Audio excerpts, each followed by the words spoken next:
ಬಿಸಿಲು ತೀವ್ರವಾಗಿ ಹೊಳೆಯುತ್ತಿದ್ದ ಒಂದು ದಿನ ಸೌಂದರ್ಯಹಳ್ಳಿಯಲ್ಲಿ ಎಲ್ಲರೂ ತಮ್ಮ ತಮ್ಮ ಮನೆಗಳಲ್ಲಿ ವಿಶ್ರಾಂತಿ ಪಡೆಯುತ್ತಿದ್ದರು.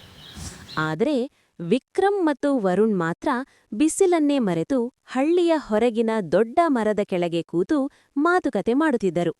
ಈ ರಜೆ ತುಂಬಾ ಬೋಳಾಗಿದೆ ಎಂದು ವಿಕ್ರಮ್ ಬೇಸರದಿಂದ ಹೇಳಿದ. ವರುಣ್ ನಗುತ್ತಾ ಹೇಳಿದ, ಬೇಸರ ಮಾಡ್ಕೊಳ್ಳೋದಿಕ್ಕೇ ಆಗಲ್ಲ, ನಾವೇನಾದ್ರೂ ಹೊಸ್ದಾಗಿ ಮಾಡ್ಬೇಕು.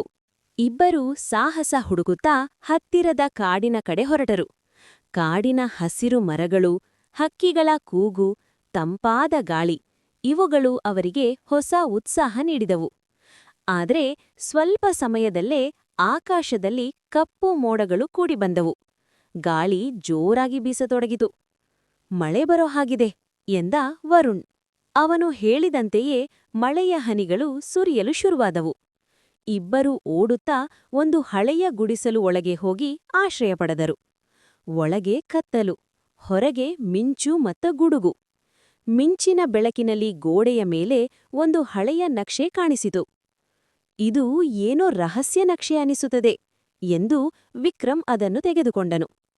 ಮಳೆ ನಿಂತ ನಂತರ ಇಬ್ಬರೂ ಆ ನಕ್ಷೆಯ ದಾರಿಯನ್ನು ಅನುಸರಿಸಿದರು. ಕಲ್ಲುಗಳು, ಸಣ್ಣ ಹೊಳೆಗಳು, ಕಾಡಿನ ದಾರಿಗಳು ಎಲ್ಲವನ್ನೂ ದಾಟುತ್ತಾ ಅವರು ಮುಂದುವರಿದರು. ಕೆಲವೊಮ್ಮೆ ಭಯವೂ ಬಂತು, ಆದರೆ ಅವರ ಸ್ನೇಹ ಅವರಿಗೆ ಧೈರ್ಯ ನೀಡಿತು. ಕೊನೆಗೆ ಒಂದು ದೊಡ್ಡ ಮರದ ಕೆಳಗೆ ಅವರು ನಿಂತರು. ನಕ್ಷೆಯಲ್ಲಿ ತೋರಿಸಿದ ಸ್ಥಳ ಅದೇ ಆಗಿತ್ತು. ಅವರು ಮಣ್ಣು ತೆಗೆದು ನೋಡಿದರು. ಸ್ವಲ್ಪ ಹೊತ್ತಿನ ನಂತರ ಒಂದು ಹಳೆಯ ಪೆಟ್ಟಿಗೆ ಸಿಕ್ಕಿತು. ಅದನ್ನು ತೆರೆದಾಗ ಚಿನ್ನವಿಲ್ಲ, ಹಣವಿಲ್ಲ, ಆದರೆ ಹಳೆಯ ಪತ್ರಗಳು, ನೆನಪುಗಳು ಮತ್ತು ಹಳ್ಳಿಯ ಇತಿಹಾಸದ ಕಥೆಗಳು ಇದ್ದವು. ವಿಕ್ರಮ್ ನಗುತ್ತಾ ಹೇಳಿದ, ಇದು ಖಜಾನೆಗಿಂತಲೂ ಅಮೂಲ್ಯ. ವರುಣ್ ಹೇಳಿದ, ಹೌದು, ನಿಜವಾದ ಖಜಾನೆ ನಮ್ಮ ಸ್ನೇಹ.